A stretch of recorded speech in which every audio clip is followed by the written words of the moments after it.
Density. New topic ਆ ਗਿਆ ਆਪਣੇ ਕੋਲ ਇਹਦੇ ਵਿੱਚ ਹੁਣ ਡੈਂਸਿਟੀ। ਡੈਂਸਿਟੀ ਹੁੰਦਾ ਹੈ ਮਾਸ ਪਰ ਯੂਨਿਟ ਵੋਲੀਅਮ। ਮੰਨ ਲਓ ਕੋਈ ਵੀ ਇੱਕ ਸਬਸਟਾਂਸ ਹੈ, ਉਸ ਸਬਸਟਾਂਸ ਦੇ ਵਿੱਚ ਇਸ ਵੋਲੀਅਮ ਦੇ ਅੰਦਰ ਅੰਦਰ ਕਿੰਨੇ ਮੈਟਰ ਪਾਰਟੀਕਲਸ ਪ੍ਰੈਜ਼ੈਂਟ ਹੈ, ਉਹਨੂੰ ਆਪਾਂ ਐਕਚੁਅਲੀ ਬੋਲਦੇ ਹਾਂ ਡੈਂਸਿਟੀ।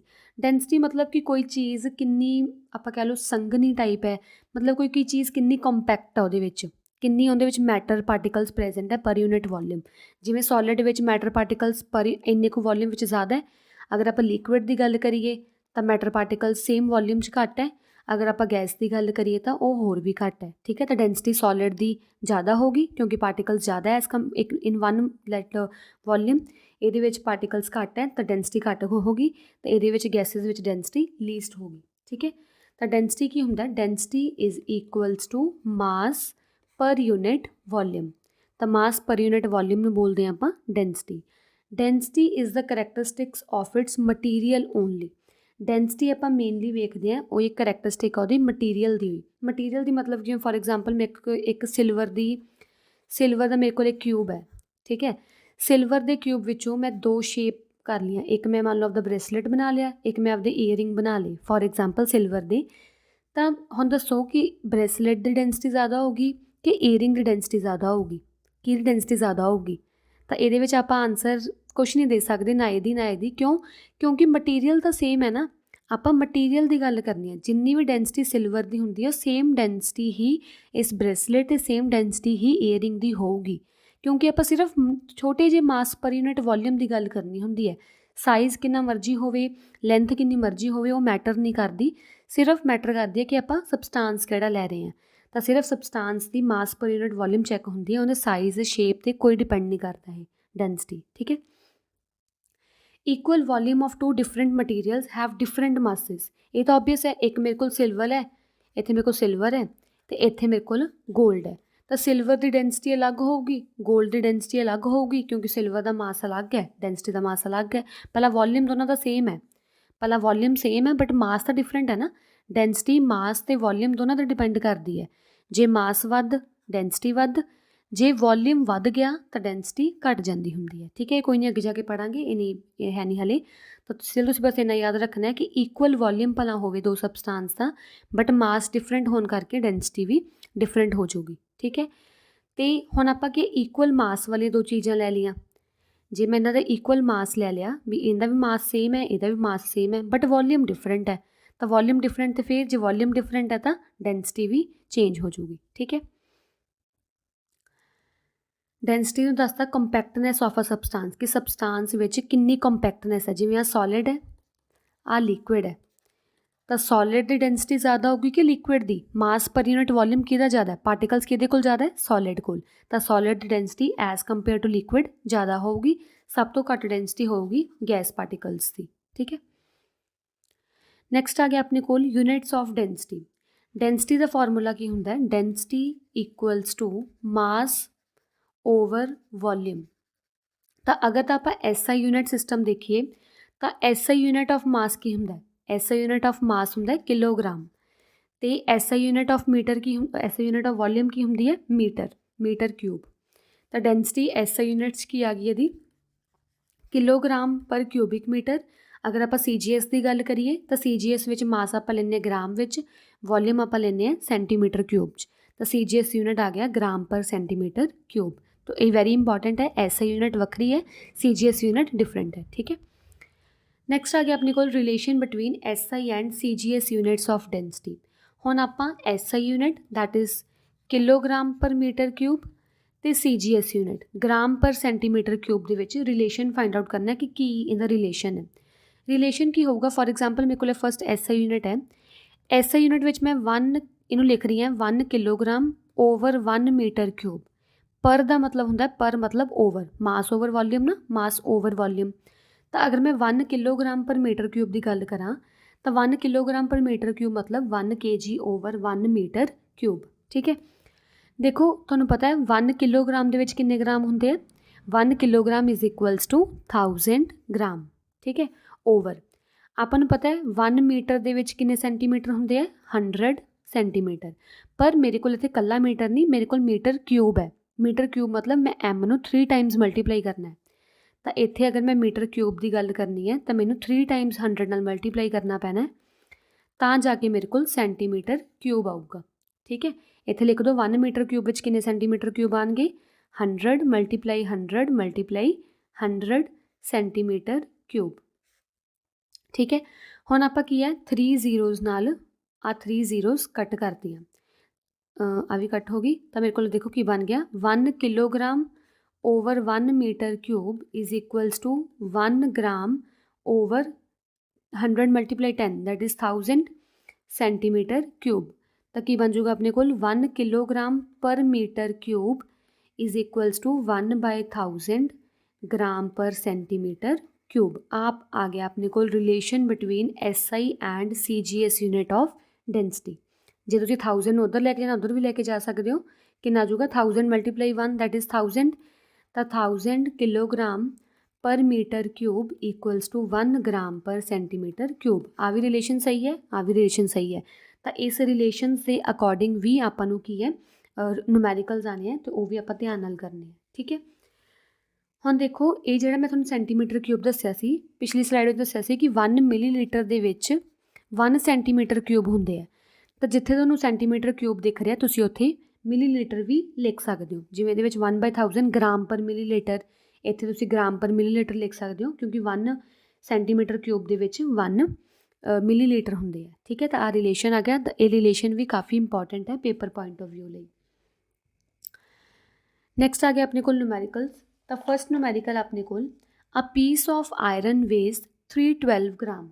ਇੱਕ ਆਇਰਨ ਦਾ ਮਾਸ ਗਿਵਨ ਆਪਾਂ ਨੂੰ, ਵੇਜ਼ ਮਤਲਬ ਦਾ ਮਾਸ ਗਿਵਨ ਹੈ, ਜੋ ਸਭ ਤੋਂ ਪਹਿਲਾਂ ਗਿਵਨ ਉਹ ਲਿਖ ਲਓ, mass of iron equals to 312 gram and has volume 40 centimetre cube. ਅਤੇ ਵੋਲੀਅਮ ਆਫ ਆਇਰਨ ਆਪਾਂ ਨੂੰ ਗਿਵਨ ਹੈ 40 ਸੈਂਟੀਮੀਟਰ ਕਿਊਬ।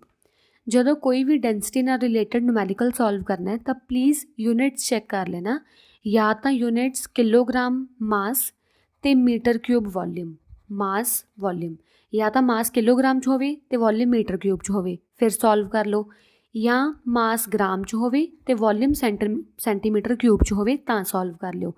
ਅਗਰ ਵੈਲਿਊਜ਼ ਡਿਫਰੈਂਟ ਗਿਵਨ ਹੈ ਤਾਂ ਪਹਿਲਾਂ ਉਹਨੂੰ ਕਨਵਰਟ ਕਰ ਲਿਓ। ਜਿਵੇਂ ਗ੍ਰਾਮ ਗਿਵਨ ਹੈ, ਇੱਧਰ ਮੀਟਰ ਕਿਊਬ ਗਿਵਨ ਹੈ, ਤਾਂ ਗ੍ਰਾਮ ਨੂੰ ਪਹਿਲਾਂ ਕਿਲੋਗ੍ਰਾਮ 'ਚ ਕਨਵਰਟ ਕਰ ਲਿਓ, ਫਿਰ ਆਨਸਰ ਸੋਲਵ ਕਰਨਾ ਹੈ। ਠੀਕ ਹੈ, ਇੱਥੇ ਦੇਖੋ ਗ੍ਰਾਮ ਗਿਵਨ ਹੈ, ਸੈਂਟੀਮੀਟਰ ਕਿਊਬ ਗਿਵਨ ਹੈ, ਸਹੀ ਹੈ। CGS ਯੂਨਿਟ ਗਿਵਨ ਹੈ ਤਾਂ ਸਿੰਪਲੀ ਡੈਂਸਿਟੀ ਕੱਢ ਲਓ। ਡੈਂਸਿਟੀ ਕੀ ਆ ਜਾਊਗਾ, density equals to mass over volume. One thing more, density ਨੂੰ ਆਪਾਂ ਵੈਸੇ ਆਪਾਂ ਵੱਡੀ ਕਲਾਸਿਸ 'ਚ ਕਰਦੇ ਹਾਂ ਇੱਦਾਂ, ਪਰ ਕੋਈ ਨਹੀਂ, ਮੈਂ ਹੁਣੇ ਦੱਸ ਦਿੰਦੀ ਹਾਂ। ਡੈਂਸਿਟੀ ਨੂੰ ਆਪਾਂ ਰੋ ਇੱਦਾਂ ਕਰਕੇ ਵੀ ਆਪਾਂ ਨੂੰ ਰਿਪਰੈਜ਼ੈਂਟ ਕਰ ਸਕਦੇ ਹੁੰਦੇ ਹਾਂ। ਠੀਕ ਹੈ, ਡੈਂਸਿਟੀ, ਤਾਂ ਡੈਂਸਿਟੀ ਕੀ ਆ ਜਾਊਗੀ, ਡੈਂਸਿਟੀ ਇੱਦਾਂ ਲਿਖ ਲਓ, ਡੈਂਸਿਟੀ ਇਜ਼ ਇਕੁਅਲਸ ਟੂ ਮਾਸ ਕਿੰਨਾ 312 ਓਵਰ ਵੋਲੀਅਮ ਕਿੰਨਾ 40। ਜਦੋਂ 312/40 ਨੂੰ ਸੋਲਵ ਕਰੋਗੇ ਤਾਂ ਆਨਸਰ ਆ ਜਾਊਗਾ 7.8 ਗ੍ਰਾਮ ਪਰ ਸੈਂਟੀਮੀਟਰ ਕਿਊਬ। ਤਾਂ ਇਹ ਆਪਣੇ ਕੋਲ ਆ ਗਈ ਡੈਂਸਿਟੀ ਆਫ ਦਾ ਆਇਰਨ। ਠੀਕ ਹੈ, ਨੈਕਸਟ ਨੂਮੈਰੀਕਲ ਆ ਗਿਆ ਆਪਣੇ ਕੋਲ 100 ml ਆਫ ਕੈਰੋਸਿਨ। 100 ml ਦਾ ਮਤਲਬ ਕੀ ਹੁੰਦਾ ਹੈ, ਮਾਸ ਕੀ ਵੋਲੀਅਮ, ml ਮੀਨਸ ਵੋਲੀਅਮ। ਤਾਂ ਵੋਲੀਅਮ ਆਫ ਕੈਰੋਸਿਨ ਗਿਵਨ ਆਪਾਂ ਨੂੰ, volume of kerosene equals to 100 ml। ਠੀਕ ਹੈ, ਵੇਜ਼ 82 ਗ੍ਰਾਮ, ਵੇਜ਼ ਮਤਲਬ ਮਾਸ ਗਿਵਨ ਹੈ, mass of kerosene equals to 82 gram. ਮੈਂ ਤੁਹਾਨੂੰ ਕਿਹਾ ਸੀਗਾ ਡੈਂਸਿਟੀ ਫਾਈਂਡ ਆਊਟ ਕਰਨ ਲਈ, ਡੈਂਸਿਟੀ ਆਫ ਕੈਰੋਸਿਨ ਆਪਾਂ ਲੱਭਣੀ ਹੈ।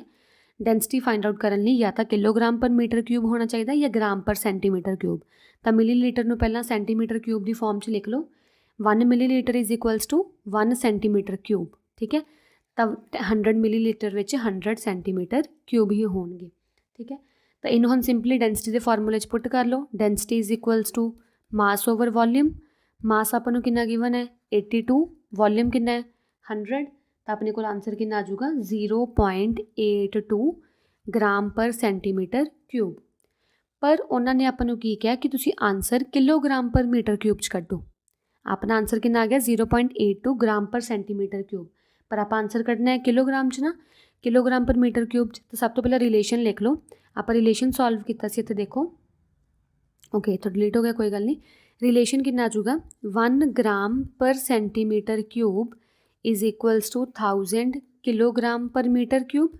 ਇਹ ਰਿਲੇਸ਼ਨ ਸੋਲਵ ਕੀਤਾ ਸੀ ਨਾ, ਹੁਣ ਆਪਣੇ ਕੋਲ ਵੈਲਿਊ ਐਕਚੁਅਲੀ ਕਿਹਦੀ ਗਿਵਨ ਹੈ 0.82 ਦੀ, ਇੱਥੇ ਵੀ 0.82 ਲਿਖ ਦਿਓ, 1000 ਉਹ ਵੀ ਮਲਟੀਪਲਾਈ 0.82। ਮਤਲਬ ਇਨ ਸ਼ਾਰਟ ਜੇ ਤੁਸੀਂ ਗ੍ਰਾਮ ਪਰ ਸੈਂਟੀਮੀਟਰ ਕਿਊਬ ਨੂੰ, ਇੱਥੇ ਦੇਖ ਲਓ, ਜੇ ਤੁਸੀਂ ਗ੍ਰਾਮ ਪਰ ਸੈਂਟੀਮੀਟਰ ਕਿਊਬ ਨੂੰ ਕਿਲੋਗ੍ਰਾਮ ਪਰ ਮੀਟਰ ਕਿਊਬ 'ਚ ਕਨਵਰਟ ਕਰਨਾ ਹੈ ਤਾਂ ਤੁਸੀਂ ਕਰਨਾ ਹੈ ਮਲਟੀਪਲਾਈ 1000, ਅਤੇ ਅਗਰ ਤੁਸੀਂ ਪੁੱਠਾ ਕਰਨਾ ਵਾਈਸ ਵਰਸਾ ਕਰਨਾ ਹੈ ਕਿਲੋਗ੍ਰਾਮ ਪਰ ਮੀਟਰ ਕਿਊਬ ਨੂੰ ਗ੍ਰਾਮ ਪਰ ਸੈਂਟੀਮੀਟਰ ਕਿਊਬ ਦੇ ਵਿੱਚ ਕਰਨਾ ਤਾਂ ਤੁਸੀਂ ਇੱਥੇ ਕੀ ਕਰਨਾ ਡਿਵਾਈਡ ਬਾਈ 1000। ਇਹ ਤੁਹਾਡੀ ਲਰਨ ਰੱਖ ਲਓ, ਅਗਰ ਨਹੀਂ ਵੀ ਰਿਲੇਸ਼ਨ ਲਰਨ ਹੁੰਦਾ ਤਾਂ ਕੋਈ ਗੱਲ ਨਹੀਂ, ਬਸ ਇੱਦਾਂ ਲਰਨ ਰੱਖ ਲਿਓ, ਠੀਕ ਹੈ। ਤਾਂ ਮਲਟੀਪਲਾਈ ਕਰਨ ਤੁਹਾਡਾ ਆਨਸਰ ਆ ਜਾਊਗਾ 820 ਕਿਲੋਗ੍ਰਾਮ ਪਰ ਮੀਟਰ ਕਿਊਬ, ਇਹ ਸੈਂਟੀਮੀਟਰ ਨਹੀਂ ਮੀਟਰ ਕਿਊਬ, ਠੀਕ ਹੈ। ਨੈਕਸਟ ਕੁਐਸਚਨ ਨੈਕਸਟ ਆ ਗਿਆ ਆਪਣੇ ਕੋਲ ਫਾਈਂਡਿੰਗ ਡੈਂਸਿਟੀ ਆਫ ਸੋਲਿਡਸ। ਹੁਣ ਆਪਣੇ ਜਿਹੜਾ ਸੋਲਿਡ ਹੁੰਦਾ ਹੈ, ਸੋਲਿਡ ਤੁਹਾਨੂੰ ਪਤਾ ਹੈ ਸੋਲਿਡ ਦੋ ਤਰ੍ਹਾਂ ਦਾ ਹੁੰਦਾ ਹੈ, ਸੋਲਿਡ ਜਾਂ ਤਾਂ ਰੈਗੂਲਰ ਹੋਊਗਾ ਜਾਂ ਸੋਲਿਡ ਆਪਣੇ ਕੋਲ ਇਰਰੈਗੂਲਰ ਹੋਊਗਾ। ਇਰਰੈਗੂਲਰ ਸ਼ੇਪ ਦੱਸੇ ਜਿਵੇਂ ਸਟੋਨ ਵਗੈਰਾ, ਠੀਕ ਹੈ, ਜਾਂ ਤਾਂ ਰੈਗੂਲਰ ਸੋਲਿਡ ਹੈ ਜਾਂ ਇਰਰੈਗੂਲਰ ਸੋਲਿਡ ਹੈ। ਅਗਰ ਤਾਂ ਆਪਣੇ ਕੋਲ ਰੈਗੂਲਰ ਸੋਲਿਡ ਹੈ ਕੋਈ ਵੀ, ਮੰਨ ਲਓ ਕਿਊਬ ਹੈ, ਕਿਊਬੋਇਡ ਹੈ, ਇੱਦਾਂ ਦੀ ਜਿਵੇਂ ਕਿਊਬ ਹੈ, ਕਿਊਬੋਇਡ ਹੈ, ਸਿਲੰਡਰ ਹੈ, ਸਫੀਅਰ ਹੈ, ਕੋਨ ਹੈ, ਤਾਂ ਇਹ ਸਾਰਿਆਂ ਦੇ ਵੋਲੀਅਮ ਕਿਵੇਂ ਫਾਈਂਡ ਆਊਟ ਕਰੋਗੇ ਸਿੰਪਲੀ ਬਾਈ ਯੂਜ਼ਿੰਗ ਦਾ ਫਾਰਮੂਲਾਜ਼। ਵੋਲੀਅਮ ਤੁਸੀਂ ਸਿੰਪਲੀ ਫਾਰਮੂਲਾ ਨਾਲ ਫਾਈਂਡ ਆਊਟ ਕਰ ਲਓਗੇ, ਈਜ਼ੀ ਹੈ। ਪਰ ਡੈਂਸਿਟੀ ਫਾਈਂਡ ਆਊਟ ਕਰਨ ਲਈ ਮੈਨੂੰ ਮਾਸ ਓਵਰ ਵੋਲੀਅਮ ਚਾਹੀਦਾ ਹੈ। ਕੋਈ ਵੀ ਮੰਨ ਲਓ ਮੇਰੇ ਕੋਲ ਇੱਕ ਸਿਲੰਡਰ ਹੈ, ਮੈਂ ਸਿਲੰਡਰ ਦੀ ਡੈਂਸਿਟੀ ਫਾਈਂਡ ਆਊਟ ਕਰਨੀ ਹੈ, ਠੀਕ ਹੈ। ਸਿਲੰਡਰ ਦੀ ਡੈਂਸਿਟੀ ਫਾਈਂਡ ਆਊਟ ਕਰਨ ਲਈ ਵੋਲੀਅਮ ਤਾਂ ਮੈਂ ਫਾਈਂਡ ਆਊਟ ਕਰ ਲੂੰਗੀ, ਆ ਰਿਹਾ ਸਿਲੰਡਰ ਪਾਈ ਆਰ ਸਕੇਅਰ ਐਚ ਲਾ ਕੇ, ਪਾਈ ਆਰ ਸਕੇਅਰ ਐਚ ਲਗਾ ਕੇ ਵੋਲੀਅਮ ਮੈਂ ਫਾਈਂਡ ਆਊਟ ਕਰ ਲਿਆ, ਠੀਕ ਹੈ। ਹੁਣ ਮੈਂ ਮਾਸ ਕਿਵੇਂ ਫਾਈਂਡ ਆਊਟ ਕਰੂੰਗੀ, ਮਾਸ ਫਾਈਂਡ ਆਊਟ ਕਰੂੰਗੀ ਮੈਂ ਬੀਮ ਬੈਲੈਂਸ ਨਾਲ। ਆ ਰਿਹਾ ਆਪਣੇ ਕੋਲ ਬੀਮ ਬੈਲੈਂਸ, ਪਹਿਲਾਂ ਇਸ ਸਿਲੰਡਰ ਨੂੰ ਬੀਮ ਬੈਲੈਂਸ 'ਚ ਰੱਖੋ, ਉਹਦਾ ਮਾਸ ਫਾਈਂਡ ਆਊਟ ਕਰੋ, ਜਿੰਨੀ ਵੈਲਿਊ ਆ ਗਈ ਇੱਥੇ ਪੁੱਟ ਕਰ ਦਿਓ, ਪਾਈ ਆਰ ਸਕੇਅਰ ਐਚ ਨਾਲ ਵੋਲੀਅਮ ਫਾਈਂਡ ਆਊਟ ਕਰੋ, ਜਿੰਨੀ ਵੈਲਿਊ ਆ ਗਈ ਇੱਥੇ ਪੁੱਟ ਕਰ ਦਿਓ, ਤਾਂ ਸਿੰਪਲੀ ਆਪਣੇ ਕੋਲ ਡੈਂਸਿਟੀ ਆ ਜੂਗੀ। ਤਾਂ ਆਪਾਂ ਡੈਂਸਿਟੀ ਆਫ ਰੈਗੂਲਰ ਸੋਲਿਡ ਕਿਵੇਂ ਫਾਈਂਡ ਆਊਟ ਕਰਦੇ ਹਾਂ, volume we can find by using specific formula and mass by beam balance, the mass by beam balance, then we use the formula density is equals to mass over volume। ਤਾਂ simply ਆਪਾਂ ਕੀ ਹੈ density of regular solid find out ਕਰ ਸਕਦੇ ਹਾਂ। ਹੁਣ ਆਪਣੀ main ਗੱਲ ਆ ਗਈ ਨਿਊਮੈਰੀਕਲਸ ਦੀ, ਕਿ ਇਹਦੇ ਵਿੱਚ ਨਿਊਮੈਰੀਕਲਸ ਕਿਵੇਂ ਸੋਲਵ ਕਰਨੇ ਆ। ਨਿਊਮੈਰੀਕਲਸ ਵੀ ਇੰਪੋਰਟੈਂਟ ਹੈ ਇਹਦੀ। The lead sphere of radius 2 centimetre, ਇੱਕ ਮੇਰੇ ਕੋਲ ਲੈਡ ਦਾ ਸਫੀਅਰ ਇੱਦਾਂ ਦਾ, ਉਹ ਸਫੀਅਰ ਦਾ ਰੇਡੀਅਸ ਮੈਨੂੰ ਗਿਵਨ ਹੈ 2 ਸੈਂਟੀਮੀਟਰ। ਤਾਂ ਰੇਡੀਅਸ ਆਫ ਸਫੀਅਰ ਮੈਨੂੰ ਕਿੰਨਾ ਗਿਵਨ ਹੈ 2 ਸੈਂਟੀਮੀਟਰ, ਵੇਜ਼ 352 ਗ੍ਰਾਮ, ਵੇਜ਼ ਮਤਲਬ ਮਾਸ, ਮਤਲਬ ਉਹਦਾ ਮੈਨੂੰ ਮਾਸ ਗਿਵਨ ਹੈ, mass of sphere equals to 352 gram. Calculate the density, ਹੁਣ ਇਹਦੀ ਮੈਂ ਡੈਂਸਿਟੀ ਕੱਢਣੀ ਹੈ ਸਫੀਅਰ ਦੀ। ਤਾਂ ਡੈਂਸਿਟੀ ਕੀ ਹੁੰਦਾ ਹੈ, ਮਾਸ ਓਵਰ ਵੋਲੀਅਮ, ਠੀਕ ਹੈ। ਮਾਸ ਤਾਂ ਮੈਨੂੰ ਆਲਰੇਡੀ ਗਿਵਨ ਹੈ, ਠੀਕ ਹੈ, ਪਰ ਮੈਨੂੰ ਵੋਲੀਅਮ ਨਹੀਂ ਗਿਵਨ ਸਫੀਅਰ ਦੀ, ਵੋਲੀਅਮ ਨਹੀਂ ਗਿਵਨ, ਪਰ ਮੈਨੂੰ ਰੇਡੀਅਸ ਗਿਵਨ ਹੈ। ਵੋਲੀਅਮ ਆਫ ਸਫੀਅਰ ਅਗਰ ਤੁਸੀਂ ਫਾਰਮੂਲਾਜ਼ ਲਰਨ ਕੀਤੇ ਹੋਣ ਤਾਂ ਵੋਲੀਅਮ ਆਫ ਸਫੀਅਰ ਹੁੰਦੀ ਹੈ 4/3 ਪਾਈ ਆਰ ਕਿਊਬ। ਤੁਸੀਂ ਇਹ ਫਾਰਮੂਲਾ ਯੂਜ਼ ਕਰਕੇ ਸਭ ਤੋਂ ਪਹਿਲਾਂ ਵੋਲੀਅਮ ਕੱਢੋ, ਠੀਕ ਹੈ। ਤਾਂ ਵੋਲੀਅਮ ਕਿੰਨਾ ਆ ਜਾਊਗਾ 4/3, ਪਾਈ ਦੀ ਵੈਲਿਊ ਹੁੰਦੀ ਹੈ ਕੌਨਸਟੈਂਟ, ਦੈਟ ਇਜ਼ 22/7। ਹੁਣ ਆ ਗਈ ਆਪਣੀ ਗੱਲ ਰੇਡੀਅਸ ਦੀ, ਤਾਂ ਆਪਾਂ ਨੂੰ ਰੇਡੀਅਸ ਕਿੰਨਾ ਗਿਵਨ ਹੈ 2 ਸੈਂਟੀਮੀਟਰ। 2 ਸੈਂਟੀਮੀਟਰ ਮਤਲਬ 2 ਕਿਊਬ, ਪਾਵਰ 3 ਮਤਲਬ r ਦੀ ਪਾਵਰ 3 ਦਾ ਮਤਲਬ 2 ਦੀ ਪਾਵਰ 3, ਅਤੇ 2 ਦੀ ਪਾਵਰ 3 ਦਾ ਮਤਲਬ ਹੁੰਦਾ 2 ਨੂੰ 3 ਟਾਈਮਸ ਮਲਟੀਪਲਾਈ ਕਰੋ, ਅੰਦਰ ਵਾਲੇ 2 ਨੂੰ ਉੱਪਰ 3 ਟਾਈਮਸ ਮਲਟੀਪਲਾਈ ਕਰੋ। ਤਾਂ ਇਹਨੂੰ ਸੋਲਵ ਕਰ ਲਓ, v is equals to 4/3 22/7, 2 the power 3 ਮਤਲਬ 2 ਨੂੰ 3 ਟਾਈਮਸ ਲਿਖੋ, ਇੱਦਾਂ 2 ਨੂੰ 3 ਟਾਈਮਸ ਲਿਖਿਆ। ਇਹਨੂੰ ਹੁਣ ਚੰਗੀ ਤਰ੍ਹਾਂ ਸੋਲਵ ਕਰ ਲਓ। ਸੋਲਵ ਕਿਵੇਂ ਕਰੋਗੇ, ਉੱਪਰਲੀਆਂ ਟਰਮਸ ਨੂੰ ਜਦੋਂ ਮਲਟੀਪਲਾਈ ਕਰੋਗੇ 704 ਆ ਜਾਊਗਾ, 7 3 21, ਪਿੱਛੇ ਕੀ ਆ ਜਾਊਗਾ ਆਪਣੇ ਕੋਲ ਸੈਂਟੀਮੀਟਰ, ਕਿਉਂਕਿ ਰੇਡੀਅਸ ਆਪਾਂ ਨੂੰ ਸੈਂਟੀਮੀਟਰ 'ਚ ਗਿਵਨ ਸੀ, ਤਾਂ ਵੋਲੀਅਮ ਕਿੰਨਾ ਆ ਜਾਊਗਾ ਸੈਂਟੀਮੀਟਰ ਕਿਊਬ। ਕਦੇ ਵੀ ਯੂਨਿਟਸ ਨੂੰ ਗਲਤ ਨਹੀਂ ਪਾਣਾ, ਅਗਰ ਵੋਲੀਅਮ ਹੈ ਤਾਂ ਕਿਊਬਿਕ 'ਚ ਆਊਗਾ, ਅਗਰ ਸਿੰਪਲ ਰੇਡੀਅਸ ਹੈ ਤਾਂ ਸੈਂਟੀਮੀਟਰ 'ਚ ਆਊਗਾ, ਠੀਕ ਹੈ। ਤਾਂ ਹੁਣ ਇਹਦੇ 'ਚ ਕੀ ਕਰੋ, ਵੈਲਿਊਜ਼ ਪੁੱਟ ਕਰ ਦਿਓ ਸਿੰਪਲ, ਬਸ ਮਾਸ ਕਿੰਨਾ ਹੈ 352 ਗ੍ਰਾਮ ਓਵਰ ਵੋਲੀਅਮ ਕਿੰਨਾ ਹੈ 704/21 ਸੈਂਟੀਮੀਟਰ ਕਿਊਬ। ਜਦੋਂ ਇਹਨੂੰ ਸੋਲਵ ਕਰੋਗੇ ਤਾਂ 21 ਉੱਪਰ ਚੱਲ ਜੂਗਾ, 352 ਮਲਟੀਪਲਾਈ 21 ਓਵਰ 704। ਇਹਨੂੰ ਜਦੋਂ ਪ੍ਰੋਪਰਲੀ ਤੁਸੀਂ ਸੋਲਵ ਕਰੋਗੇ ਉੱਪਰਲੇ ਨਾਲ ਮਲਟੀਪਲਾਈ ਕਰ ਲਿਓ, ਡਿਵਾਈਡ ਬਾਈ 704, ਜੋ ਕੱਟ ਹੁੰਦੇ ਪਹਿਲਾਂ ਕੱਟ ਕਰ ਦਿਓ, ਤੁਹਾਡੇ ਕੋਲ ਆਨਸਰ ਆ ਜਾਊਗਾ 10.5 ਗ੍ਰਾਮ ਪਰ ਸੈਂਟੀਮੀਟਰ ਕਿਊਬ। ਤਾਂ ਇੱਦਾਂ ਕਰਕੇ ਆਪਾਂ ਕੀ ਨਿਊਮੈਰੀਕਲਸ ਨੂੰ ਸੋਲਵ ਕਰਨਾ ਹੈ। ਪਹਿਲਾਂ ਵੋਲੀਅਮ ਫਾਈਂਡ ਆਊਟ ਕਰਨਾ ਹੈ, ਮਾਸ ਗਿਵਨ ਹੋਊਗਾ, ਫਿਰ ਫਾਰਮੂਲਾਜ਼ ਵਿੱਚ ਪੁੱਟ ਕਰਨਾ ਹੈ। ਠੀਕ ਹੈ। ਨੈਕਸਟ ਆ ਗਿਆ ਆਪਣੇ ਕੋਲ second numerical, a wooden cube of side 10 centimetre. ਤਾਂ ਸਾਈਡ ਆਪਾਂ ਨੂੰ ਗਿਵਨ ਹੈ, side of cube is equals to 10 centimetre, weighs 800 gram. Weighs ਮਤਲਬ ਆਪਾਂ ਨੂੰ ਕੀ ਗਿਵਨ ਹੈ, ਮਾਸ। ਮਾਸ ਆਫ ਕਿਊਬ ਆਪਣੇ ਕੋਲ ਕਿੰਨਾ ਹੈ, 800 ਗ੍ਰਾਮ। ਠੀਕ ਹੈ। ਡੈਟਰਮਾਈਨ ਦ ਡੈਂਸਿਟੀ ਆਫ ਵੁੱਡ। ਆਪਾਂ ਹੁਣ ਕੀ ਕਰਨਾ ਹੈ, ਡੈਂਸਿਟੀ ਲੱਭਣੀ ਹੈ। ਡੈਂਸਿਟੀ ਲੱਭਣੀ ਹੈ। ਡੈਂਸਿਟੀ ਕੀ ਹੁੰਦਾ ਹੈ, ਮਾਸ ਓਵਰ ਵੋਲੀਅਮ। ਮਾਸ ਆਪਾਂ ਨੂੰ ਆਲਰੇਡੀ ਗਿਵਨ ਹੈ, ਫਾਈਨ। ਪ੍ਰੋਬਲਮ ਕਾਹਦੀ ਆਪਾਂ ਨੂੰ, ਵੋਲੀਅਮ ਦੀ। ਤਾਂ ਵੋਲੀਅਮ ਆਫ ਕਾਹਦਾ ਕੱਢਣਾ ਆਪਾਂ, ਕਿਊਬ ਦਾ। ਅਗਰ ਫਾਰਮੂਲਾਜ਼ ਹੀ ਲਰਨ ਹੈ ਤਾਂ ਵੋਲੀਅਮ ਆਫ ਕਿਊਬ ਕੀ ਹੁੰਦਾ ਹੈ, side cube. Volume of cube ਕੀ ਹੁੰਦਾ ਹੈ, ਸਾਈਡ ਕਿਊਬ। ਏ ਮਤਲਬ ਹੁੰਦਾ ਸਾਈਡ, ਸਾਈਡ ਕਿਊਬ। ਤਾਂ ਵੋਲੀਅਮ ਕਿੰਨਾ ਆ ਜਾਊਗਾ, ਸਾਈਡ ਕਿੰਨੀ ਹੈ 10 ਦਾ ਕਿਊਬ। ਤਾਂ 10 ਦਾ ਕਿਊਬ ਮਤਲਬ 10 ਮਲਟੀਪਲਾਈ 10 ਮਲਟੀਪਲਾਈ 10, ਤਾਂ ਤੁਹਾਡੇ ਕੋਲ ਆ ਜਾਊਗਾ 1 ਪਿੱਛੇ 3 ਜ਼ੀਰੋਜ਼ ਸੈਂਟੀਮੀਟਰ ਕਿਊਬ। ਕਿਉਂਕਿ ਆਪ ਨੂੰ ਸਾਈਡ ਸੈਂਟੀਮੀਟਰ 'ਚ ਗਿਵਨ ਸੀ ਤਾਂ ਵੋਲੀਅਮ ਵੀ ਸੈਂਟੀਮੀਟਰ 'ਚ ਆ ਗਿਆ। ਤਾਂ ਪੁੱਟ ਕਰ ਦੋ ਬਸ ਸਿੰਪਲੀ। ਮਾਸ ਕਿੰਨਾ ਹੈ, 800 ਗ੍ਰਾਮ ਓਵਰ ਵੋਲੀਅਮ ਕਿੰਨਾ ਹੈ, 1000 ਸੈਂਟੀਮੀਟਰ ਕਿਊਬ। ਜਦੋਂ ਇਹਨੂੰ ਸੋਲਵ ਕਰੋਗੇ ਤਾਂ ਆਪਣੇ ਕੋਲ ਆਂਸਰ ਆ ਜਾਊਗਾ 0.8 ਗ੍ਰਾਮ ਪਰ ਸੈਂਟੀਮੀਟਰ ਕਿਊਬ। ਪਰ ਉਹਨਾਂ ਨੇ ਆਪਾਂ ਨੂੰ ਕੀ ਕਿਹਾ, ਤੁਸੀਂ ਡੈਂਸਿਟੀ ਫਾਈਂਡ ਆਊਟ ਕਰੋ ਕਿਲੋਗ੍ਰਾਮ ਪਰ ਮੀਟਰ ਕਿਊਬ ਵਿੱਚ।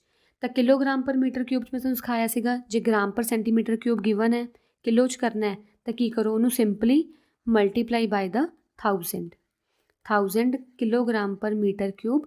ਸੋਲਵ ਕਰਕੇ ਤੁਹਾਡੇ ਕੋਲ ਆ ਜਾਊਗਾ 0.8 ਨੂੰ ਲਿਖ ਲਓ 8/10। ਇਸ ਪੁਆਇੰਟ ਦੀ ਜਗ੍ਹਾ 'ਤੇ 1, ਪਿੱਛੇ ਕਿੰਨੇ ਅਕਸ਼ਰ ਹੈ 1, ਤਾਂ 19 zeros multiply 1000 kilogram per metre cube, 0 ਕੱਟ ਵਿਦ 0, ਤਾਂ ਇਹ ਆਪਣੇ ਕੋਲ ਆ ਜਾਊਗਾ 800 ਕਿਲੋਗ੍ਰਾਮ ਪਰ ਮੀਟਰ ਕਿਊਬ। ਆ ਗਿਆ ਆਪਣੇ ਕੋਲ ਆਂਸਰ। ਠੀਕ ਹੈ। ਨੈਕਸਟ ਆ ਗਿਆ ਆਪਣੇ ਕੋਲ, density of regular solid heavier than water and insoluble in it. ਇੱਥੇ ਫੇਰ ਰੈਗੂਲਰ ਨਹੀਂ, ਇਰਰੈਗੂਲਰ ਆਉਣਾ ਹੈ। ਰੈਗੂਲਰ ਸੋਲਿਡ ਤਾਂ ਆਪਾਂ ਫਾਈਂਡ ਆਊਟ ਕਰ ਲਿਆ ਕਿ ਤੁਸੀਂ ਵੋਲੀਅਮ ਡੈਫੀਨੇਟ ਫਾਰਮੂਲਾ ਯੂਜ਼ ਕਰੋ, ਮਾਸ ਲਈ ਬੀਮ ਬੈਲੈਂਸ ਕਰੋ, ਤੁਹਾਡੇ ਕੋਲ ਕੀ ਹੈ, ਡੈਂਸਿਟੀ ਆ ਜੂਗੀ। ਬਟ ਆਪਣੇ ਹੁਣ ਪ੍ਰੋਬਲਮ ਆ ਗਈ ਇਰਰੈਗੂਲਰ ਸ਼ੇਪ ਆਬਜੈਕਟ ਦੀ। ਅਗਰ ਆਪਣੇ ਕੋਲ ਕੋਈ ਵੀ ਇਰਰੈਗੂਲਰ ਸ਼ੇਪ ਆਬਜੈਕਟ ਹੈ, ਮੰਨ ਲਓ ਸਟੋਨ ਹੈ ਜਾਂ ਕੋਈ ਲੀਫ ਹੈ, ਉਹਦਾ ਵੋਲੀਅਮ ਜਾਂ ਉਹਦੀ ਡੈਂਸਿਟੀ ਆਪਾਂ ਕਿਵੇਂ ਫਾਈਂਡ ਆਊਟ ਕਰਨੀ ਹੈ। ਤਾਂ ਸਭ ਤੋਂ ਪਹਿਲਾਂ ਆਪਾਂ ਉੱਦਾਂ ਦਾ ਇਰਰੈਗੂਲਰ ਸ਼ੇਪ ਆਬਜੈਕਟ ਲੈਣਾ ਹੈ ਜਿਹੜਾ ਕਿ ਇਨਸੋਲੂਬਲ ਹੈ ਵਾਟਰ 'ਚ, ਪਾਣੀ ਵਿੱਚ ਘੁਲਦਾ ਨਹੀਂ। ਠੀਕ ਹੈ। ਜਿਵੇਂ ਸਟੋਨ ਹੈ, ਸਟੋਨ ਪਾਣੀ 'ਚ ਨਹੀਂ ਘੁਲਦਾ, ਹੈ ਨਾ, ਇੱਦਾਂ ਦੀ ਆਪਾਂ ਚੀਜ਼ਾਂ ਲੈਣੀਆਂ। ਤਾਂ ਜਦੋਂ ਆਪਾਂ ਕੋਈ ਵੀ ਇਰਰੈਗੂਲਰ ਸ਼ੇਪ ਆਬਜੈਕਟ ਲੈਣਾ ਹੈ, ਇਰਰੈਗੂਲਰ ਸ਼ੇਪ ਦਾ ਜਿਹੜਾ ਮਾਸ ਹੈ, ਮਾਸ ਤਾਂ ਬਾਈ ਯੂਜ਼ਿੰਗ ਬੀਮ ਬੈਲੈਂਸ, ਉਸ ਤੱਕੜੀ ਵੱਟੇ ਦੇ ਨਾਲ ਮਾਸ ਤੁਸੀਂ ਈਜ਼ੀਲੀ ਫਾਈਂਡ ਆਊਟ ਕਰ ਲਓਗੇ। ਠੀਕ ਹੈ, ਮਾਸ ਤਾਂ ਹੋ ਜਾਊਗਾ। ਗੱਲ ਰਹਿ ਗਈ ਵੋਲੀਅਮ ਦੀ। ਮੈਂ ਦੱਸਿਆ ਸੀ ਆਪਾਂ ਵੋਲੀਅਮ ਆਫ ਇਰਰੈਗੂਲਰ ਸ਼ੇਪ ਕਿਵੇਂ ਫਾਈਂਡ ਆਊਟ ਕਰਦੇ ਹਾਂ, ਬਾਈ ਡਿਸਪਲੇਸਮੈਂਟ ਮੈਥਡ। ਡਿਸਪਲੇਸਮੈਂਟ ਮੈਥਡ ਵਿੱਚ ਕੀ ਸੀਗਾ, ਇੱਕ ਵੋਲੀਅਮ ਲਓ, ਮੰਨ ਲਓ 100 ml ਪਾਣੀ ਲਓ, 100 ml ਦੇ ਵਿੱਚ ਉਹ ਸਟੋਨ ਪਾ ਦਿਓ। ਜਿੰਨਾ ਵਾਟਰ ਲੈਵਲ ਰਾਈਜ਼ ਹੋਊਗਾ, ਮੰਨ ਲਓ 150 ml ਵਾਟਰ ਲੈਵਲ ਹੋ ਗਿਆ, ਤਾਂ ਇਹਦਾ volume of stone find out ਕਰਨ ਲਈ ਇਹਨਾਂ ਨੂੰ ਮਾਈਨਸ ਕਰ ਦਿਓ। ਤਾਂ ਮਤਲਬ ਵੋਲੀਅਮ ਆਫ ਸਟੋਨ ਕਿੰਨਾ, 50 ml ਔਰ you can say 50 centimetre cube. ਤਾਂ ਵੋਲੀਅਮ ਬਾਈ ਇਹਨੂੰ ਆਪਾਂ ਬੋਲਦੇ ਹਾਂ ਡਿਸਪਲੇਸਮੈਂਟ ਮੈਥਡ। ਤਾਂ ਵੋਲੀਅਮ ਯੂਜ਼ ਕਰ ਲਓ ਬਾਈ ਡਿਸਪਲੇਸਮੈਂਟ ਮੈਥਡ। ਠੀਕ ਹੈ। ਤਾਂ ਇਹ ਦੋਨਾਂ ਨਾਲ ਕੀ ਹੈ, ਮਾਸ ਆ ਗਿਆ, ਵੋਲੀਅਮ ਆ ਗਿਆ, ਸਿੰਪਲੀ ਮਾਸ ਓਵਰ ਵੋਲੀਅਮ ਯੂਜ਼ ਕਰੋ ਡੈਂਸਿਟੀ ਦਾ ਫਾਰਮੂਲਾ, ਤੁਹਾਡੇ ਕੋਲ ਕੀ ਹੈ, ਇਰਰੈਗੂਲਰ ਸ਼ੇਪ ਆਬਜੈਕਟ ਦੀ ਡੈਂਸਿਟੀ ਆ ਜੂਗੀ। ਠੀਕ ਹੈ। ਇਹ ਵਾਲਾ ਮੈਥਡ ਹੈ ਵੋਲੀਅਮ ਫਾਈਂਡ ਕਰਨਾ, ਜਿਹਨੂੰ ਆਪਾਂ ਡਿਸਪਲੇਸਮੈਂਟ ਮੈਥਡ ਵੀ ਬੋਲਦੇ ਹਾਂ। ਤਾਂ ਇਹਦੇ ਨਾਲ ਤੁਸੀਂ ਸਿੰਪਲੀ ਕੀ ਹੈ, ਫਾਈਂਡ ਆਊਟ ਕਰ ਸਕਦੇ ਹੋ ਵੋਲੀਅਮ। ਨੈਕਸਟ ਆ ਗਿਆ ਆਪਣੇ ਕੋਲ, density of irregular solid lighter than water. ਹੁਣ ਜੇ ਮੇਰੇ ਕੋਲ ਮੰਨ ਲਓ ਇੱਕ ਸੋਲਿਡ ਹੈ, ਪਰ ਉਹ ਸੋਲਿਡ ਕਾਫੀ ਲਾਈਟਰ ਹੈ, ਮਤਲਬ ਉਹਨੂੰ ਪਾਉਣ 'ਤੇ ਮੇਰਾ ਵਾਟਰ ਲੈਵਲ ਰਾਈਜ਼ ਕੀਤਾ ਹੀ ਨਹੀਂ। ਠੀਕ ਹੈ। ਤਾਂ ਉਹਦੇ ਵਿੱਚ ਆਪਾਂ ਕੀ ਕਰਨਾ ਹੈ, ਉਹਦੇ ਵਿੱਚ ਆਪਾਂ ਇਸ ਥਰੈਡ ਦੇ ਨਾਲ ਇੱਕ ਕੋਰਕ ਬੰਨ੍ਹ ਦੇਣੀ ਹੈ। ਠੀਕ ਹੈ। ਉਹ ਆਪਾਂ ਕੀ ਕਰਨਾ, ਇਸ ਥਰੈਡ ਦੇ ਨਾਲ ਇੱਕ ਕੋਰਕ ਬੰਨ੍ਹ ਦੇਣੀ ਹੈ। ਫਿਰ ਕੋਰਕ ਕਿਵੇਂ ਫਾਈਂਡ ਆਊਟ ਕਿਵੇਂ ਕਰਨਾ ਹੈ, ਮੰਨ ਲਓ ਪਹਿਲਾਂ ਤੁਸੀਂ ਕੀ ਕੀਤਾ, ਸਿੰਪਲੀ ਉਹ ਪਾਇਆ, ਸਟੋਨ ਪਾਇਆ, ਤਾਂ ਵੋਲੀਅਮ V1 ਤੋਂ V2 ਰਾਈਜ਼ ਕਰ ਗਿਆ। ਠੀਕ ਹੈ। ਬਟ ਵੋਲੀਅਮ ਆਫ ਕੋਰਕ ਪਹਿਲਾਂ ਮਾਈਨਸ ਕਰਨੀ ਪੈਣੀ ਹੈ ਇੱਥੇ। ਤਾਂ ਵੋਲੀਅਮ ਆਫ ਕੋਰਕ ਕਿਵੇਂ ਮਾਈਨਸ ਕਰੋਗੇ, ਜਿੰਨਾ V3 ਆਇਆ, V3 ਵਿੱਚੋਂ ਆਪਾਂ V2 ਮਾਈਨਸ ਕਰ ਦੇਣਾ। ਆਹ ਵਾਲੀ ਜਿਵੇਂ 80 ਚੋਂ 70 ਮਾਈਨਸ ਕਰ ਦਿਓ, 10 ਰਹਿ ਗਿਆ ਨਾ।